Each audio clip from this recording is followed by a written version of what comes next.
Hola, hoy vamos a hablar un poco sobre vanguardia literaria. Es un movimiento europeo. Digamos, tres momentos históricos que están vinculados con Europa, pero por supuesto es un movimiento que se extiende al resto de Occidente y, y en ese sentido, por supuesto, llega a América Latina, que es digamos, el área cultural y geográfica que nos interesa más. Pero por supuesto, si vamos a hablar de vanguardia, tenemos que hablar de esos inicios eh, en, en Europa.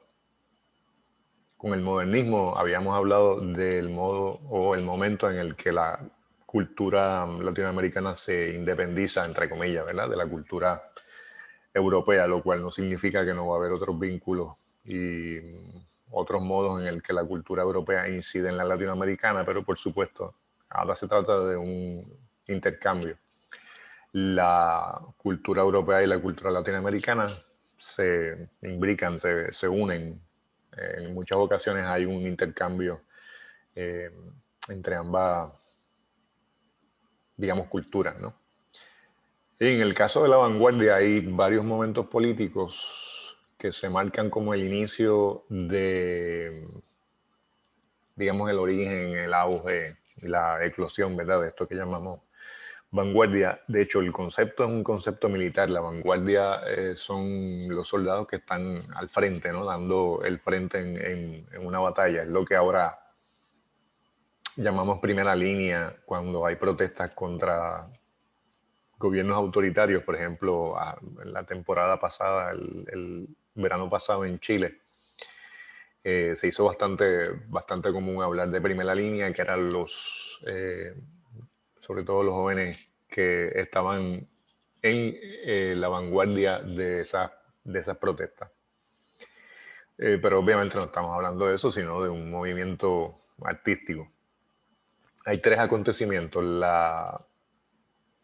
lo que se llama la Segunda y la Tercera República Francesa, eso en 1848 y 1871, y la Primera Guerra Mundial. Así que esos años, que son bastantes años, 70 años aproximadamente, ocurre, digamos, ese caldo de cultivo de acontecimiento político en Europa que provoca una reacción intelectual contra la sociedad.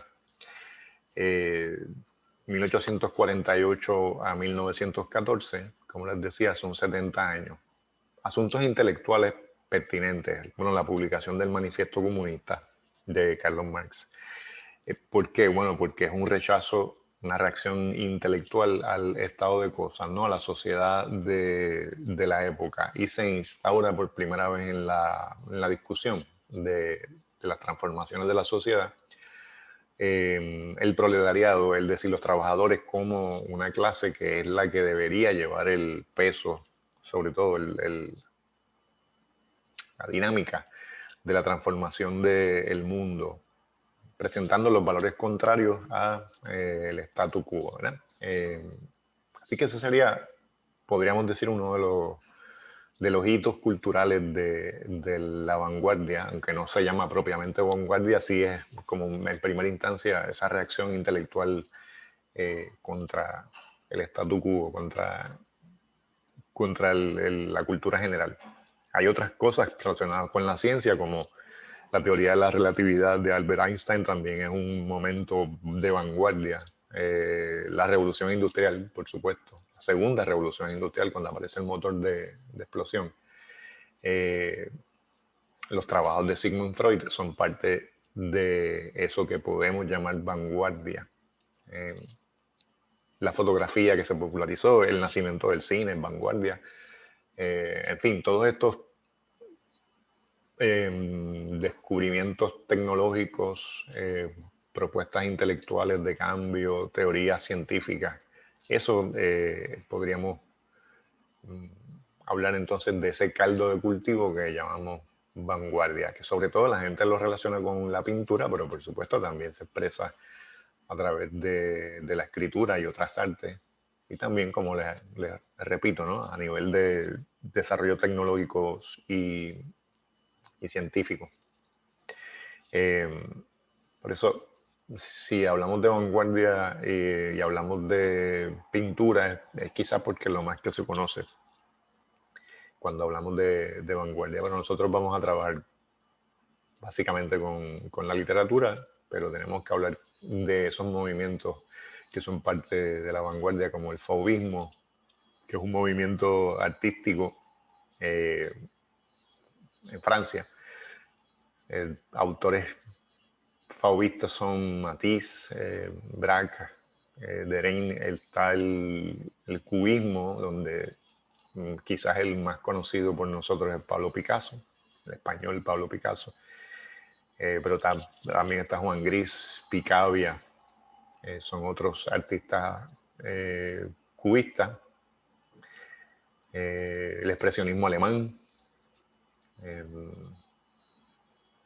Ahí está Kandinsky como uno de esos pintores asociados con este movimiento, y quizás en el que nos vamos a detener por más tiempo es el futurismo. El futurismo es vinculado con esta auge de escribir manifiestos. El primer manifiesto futurista se publica en febrero de 1909 en un periódico en París, el Le Figaro, y está escrito por Filippo Marinetti, un escritor italiano muy dogmático, muy de una postura casi militar en su vida diaria, que afirma cosas como que un automóvil rugiente es más bello que la victoria de Samotracia, es decir, comparando el automóvil, el desarrollo tecnológico, con una obra de arte clásica. Pero lo importante del futurismo es que destaque los asuntos de lo tecnológico, la modernidad, lo mecánico, y le da eso cualidades estéticas. Es decir, los objetos industriales eh, estarían valorados en este movimiento vanguardista. Ese movimiento no dura mucho realmente, 1914-1916, desaparece con la Primera Guerra Mundial, pero muchos de los que participaron de este manifiesto futurista terminaron adheridos, ¿no?, al fascismo italiano, es decir, a la derecha extrema en Europa, sobre todo, por supuesto, en Italia, como el fundador del futurismo, Marinetti, junto a otros artistas como Umberto Boccioni, Giacomo Balla, Gino Severino. Eran futuristas que se adhirieron al movimiento fascista. Pero claro, si estoy hablando de fascismo, estoy refiriéndome a una postura política eh, que incide antes de la Segunda Guerra Mundial, pero se cocina, digamos, entre la Primera y la Segunda Guerra Mundial en Italia y en Alemania. Tanto Benito Mussolini, que aparece aquí al fondo con la mano derecha levantada, y Adolfito Hitler, que son los paradigmas del fascismo, ¿no? El nazismo en Alemania y el fascismo italiano, que tienen eh, características obviamente similares. Los dos son modelos de un fenómeno fascista que tiene elementos comunes, como por ejemplo el principio este del liderazgo, del caudillo, que es la piedra angular en el que se consolida o se legitima un nuevo modo de Estado. Y el Estado es superior al individuo, es decir, el individuo está supeditado a fortalecer el Estado. El Estado viene a ser como la representación de ese movimiento aglomerado a un líder. Eh, es un régimen autoritario, pero con unas características que lo hacen ver como popular, más bien populista, pero está supeditado sobre todo al capital. Y en ese sentido uno puede decir que el fascismo es una respuesta a otro movimiento intelectual y político, que es el internacionalismo proletario y revolucionario que lo propone Lenin cuando impulsa el Estado bolchevique después del triunfo en la Revolución Rusa. Así que la respuesta del resto, la respuesta europea, era contra el socialismo, contra el comunismo y contra el liberalismo. Es decir, eso que alguien puede llamar un capitalismo suave, cosa que no existe, pero hay gente que habla de este capitalismo bueno, bonachón. Eh, la oposición entonces, es decir, la derecha, se amalgama a partir de esta idea del fascismo, que es una pretensión totalitaria como que le permite autonomía, por ejemplo, a las élites del poder económico. Eso a pesar de la retórica, que es muy populista. Hay un respeto tremendo por las corporaciones y el poder económico.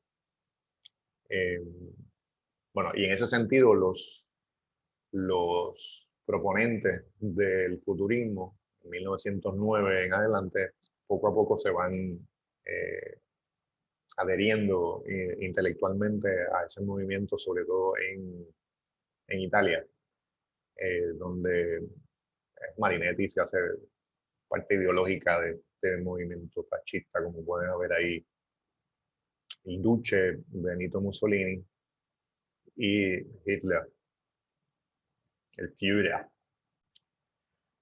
Ese sería el contexto histórico, eh, que es importante porque es el momento en el que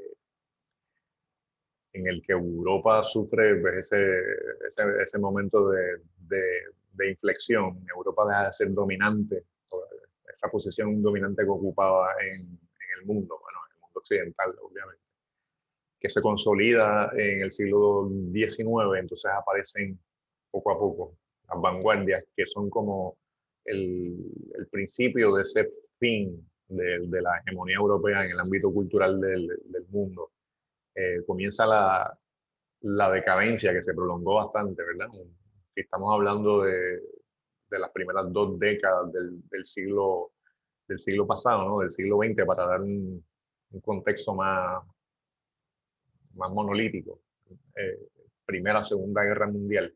Y en la Segunda Guerra Mundial, entonces, ya Europa deja de ser un referente cultural casi único. Lo importante de la vanguardia es que la evolución política de Europa coincide, ¿no? con estos movimientos. Porque las vanguardias tienen la voluntad expresa, las vanguardias artísticas, no importa cuál, tienen la voluntad expresa de destruir en cierto modo el capital cultural, el sistema cultural imperante en Europa, ataque a la tradición. Estamos hablando de una tradición de 1000 años, ¿no? La vanguardia lo que propone es acabar con ese sistema cultural porque le parece excesivo, le parece bárbaro, y que por supuesto, con la guerra, la Primera Guerra Mundial, la Segunda Guerra Mundial, hasta ahí la tendencia autodestructiva de Europa, que se expresa en las mismas vanguardias. Es decir, las vanguardias lo que hacen es presentar quizás a veces hasta de manera intuitiva, esta realidad de que Europa se ve abocada a una guerra de destrucción, que va a transformar a Europa y va a transformar el mundo. Eh, y en esos movimientos de vanguardia, quizás los más conocidos son el cubismo y el futurismo, y el surrealismo, ¿no? Esos tres serían como los tres movimientos más, no necesariamente importantes, pero los más paradigmáticos, el modelo. Sobre todo cuando hablamos de la nueva tecnología, la velocidad y ese énfasis en lo que antes no se consideraba estético como estético, en Marinetti y los futuristas italianos. Acabar con la tradición española, europea, estoy hablando de España por Picasso, la obra, por ejemplo, Las señoritas de Aviñón de Picasso, o el uso de máscaras africanas para hacer arte, y en ese sentido va erosionando la hegemonía europea. Eh, la, la vanguardia coincidiendo con la Primera Guerra Mundial no es casualidad, por supuesto, es una época intensa al nivel de toda Europa, y de cambios bien significativos, sobre todo en París, que viene a ser como el lugar en el que se focaliza eh, el inicio y la desaparición de las vanguardias, que se dispersan en Suiza con el movimiento dadaísta, que es uno de esos primeros movimientos vanguardistas, Berlín en Alemania, en la URSS, en la Unión Soviética, que a su vez tiene un movimiento político transformador que es la Revolución Rusa. Así que en ese sentido, eh, ahí está la génesis quizás en Francia, pero se difumina rápidamente a lo largo de toda Europa. Eh, digamos 1909, 1910, de París a España, Rusia, Italia, con Picasso, Chagall, Marinetti, en Zúrich, Tristan Tzara, en Alemania, Ball, en Rusia, Mayakovsky, Malevich en la pintura, y así sucesivamente, ¿no? Pero son cambios radicales en la perspectiva de lo que es el arte, lo que es lo estético, lo que es lo bello.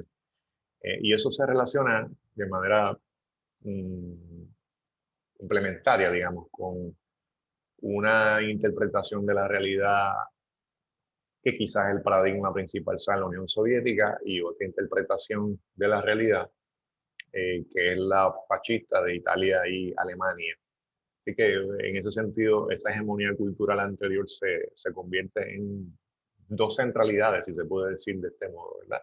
Lo que pasa es que obviamente después de la Segunda Guerra Mundial, los ejes, las potencias, ya no son, ya no es Francia ni siquiera a nivel cultural, ¿verdad? Entonces aparecen como protagonistas de la historia después de la Segunda Guerra Mundial Estados Unidos y la Unión Soviética.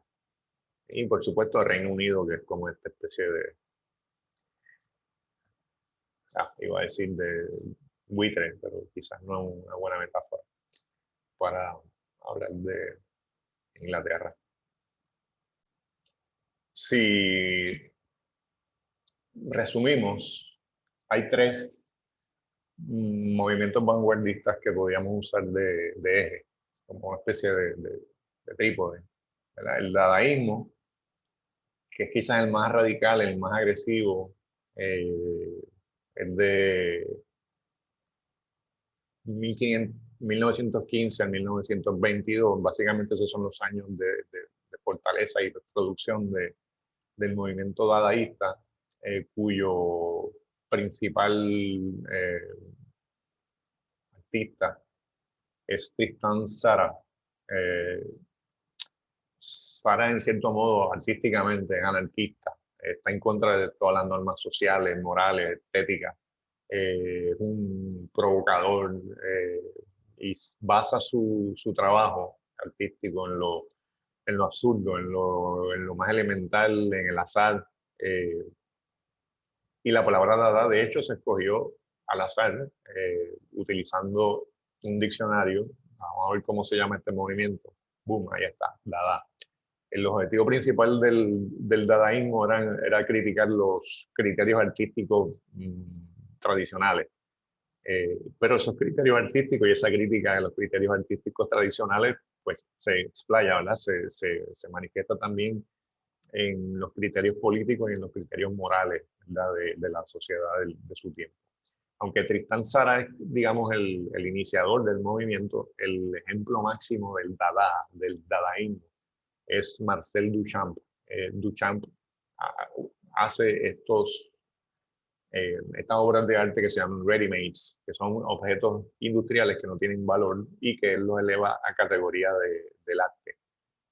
Como por ejemplo el uso de un urinal como una obra de arte en un museo, ¿verdad? Así que en ese momento en que Duchamp presenta un urinal como una obra de arte, lo que hace es que ridiculiza la visión pasiva y poco crítica del público burgués, digamos, del público tradicional europeo que visita los museos, que son pues, los ricos, digamos. Así que el arte dadaísta, ¿no? El dada, lo que hace es abrir el arte, marcar otras fronteras con respecto a lo que es una expresión artística. Si uno busca arte dada, debe buscar entonces Marcel Duchamp, Arp, Hans Arp, el fotógrafo Man Ray, y por supuesto Tristan Tzar. Y otro movimiento quizás más importante porque dura más tiempo y además porque incide mucho en otro tipo de categoría cultural, que es la científica, la ideológica, es el surrealismo. El surrealismo, además, dura aproximadamente del 1924 al 1939 y el precursor de el líder, el papa surrealista es André Breton. Eso de la fecha es relativo, ¿no? Pero es el periodo entre guerras, ¿no? Entre la Primera y la Segunda Guerra Mundial. Y lo interesante del surrealismo es que utiliza el psicoanálisis, sobre todo el de base freudiana, en sus escritos y en sus teorizaciones. Los manifiestos surrealistas utilizan a Freud como una de sus fuentes. Y obras muy anteriores como las de William Blake. Entonces hay un surrealismo muy orientado hacia la pintura, que se conocen quizás de esos movimientos vanguardistas, el movimiento que más produjo arte aceptado quizás por una cantidad relativa a una cierta mayoría de adherentes al arte como Max Ernst, René Magritte, Dalí. Dalí quizás el más conocido. Miró, Jean Miró, Paul Klee, Chagall. En fin, son estos artistas que trabajan con la deformidad, la transformación, y con lo onírico, lo relativo a los sueños y la escritura automática, que son hasta metodologías del psicoanálisis de Sigmund Freud.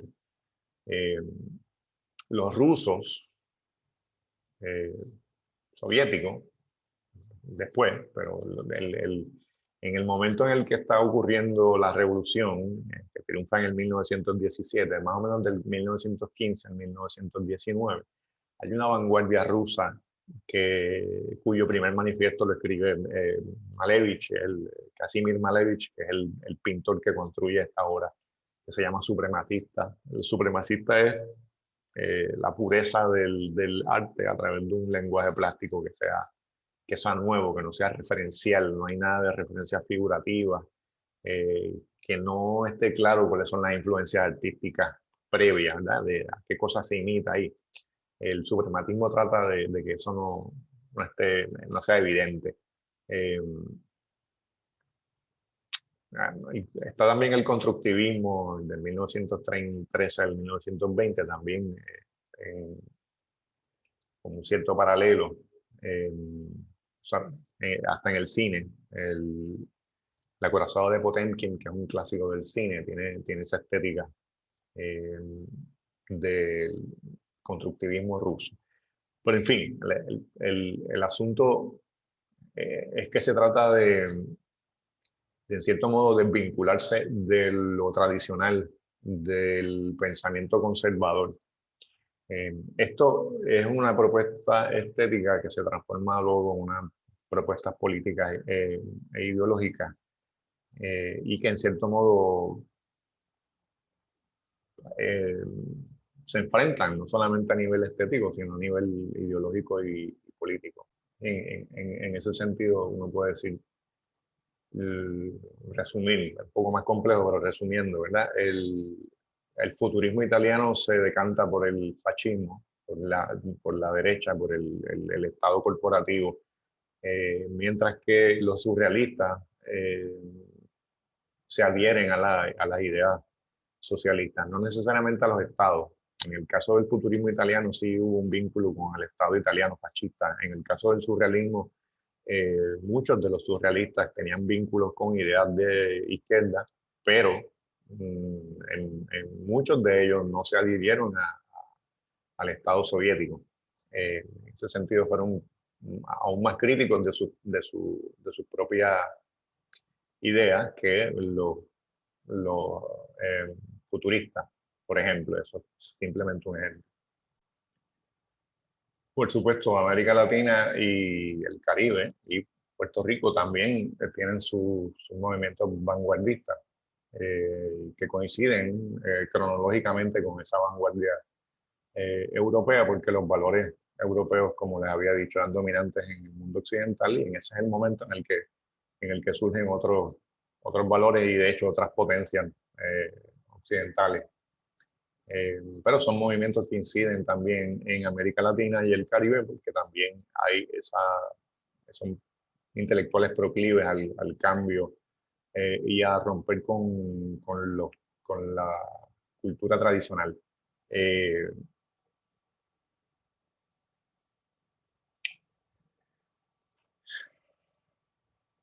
Bueno, hablar de la vanguardia de América Latina también implicaría hablar también un poco de esta distinción entre lo que es izquierda y lo que es derecha, pero más que nada quisiera poner en perspectiva que como se trata de cambio radical, es decir, romper hasta con el antropocentrismo, ¿no?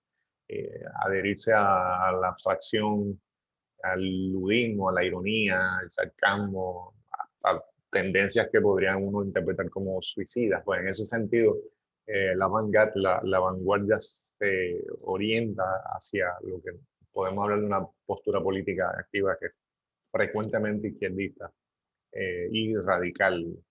Eh, casos en el que lo agónico, el nihilismo, tiene como resultado que el artista o el poeta eh, llega al autosacrificio. No todo, por supuesto, pero es un gesto, digamos, de vanguardia. En América Latina, el poeta peruano César Vallejo, el poeta chileno Vicente Huidobro, el argentino Oliverio Girondo, Oswald de Andrade en Brasil, eh, Borges y Neruda, argentinos y chilenos, serían quizás los más importantes de América Latina en cuanto al desarrollo de esa vanguardia literaria. Y en la próxima reunión hablo de esos referentes literarios de la vanguardia latinoamericana y de la vanguardia puertorriqueña, porque por supuesto tenemos que hablar de ese movimiento vanguardista en Puerto Rico, que es muy interesante, no solamente lo que proponen a nivel artístico y estético, sino a nivel de sus posturas, digamos, ideológicas y, y políticas. Eh, Así es que el lunes perdón, el martes, estamos a qué, a 9 de marzo me parece. Nos reunimos de manera sincrónica y hago una introducción más detenida sobre estas características de la vanguardia, los vanguardistas latinoamericanos y la vanguardia en Puerto Rico. Así que los espero el próximo martes para volver a la vanguardia.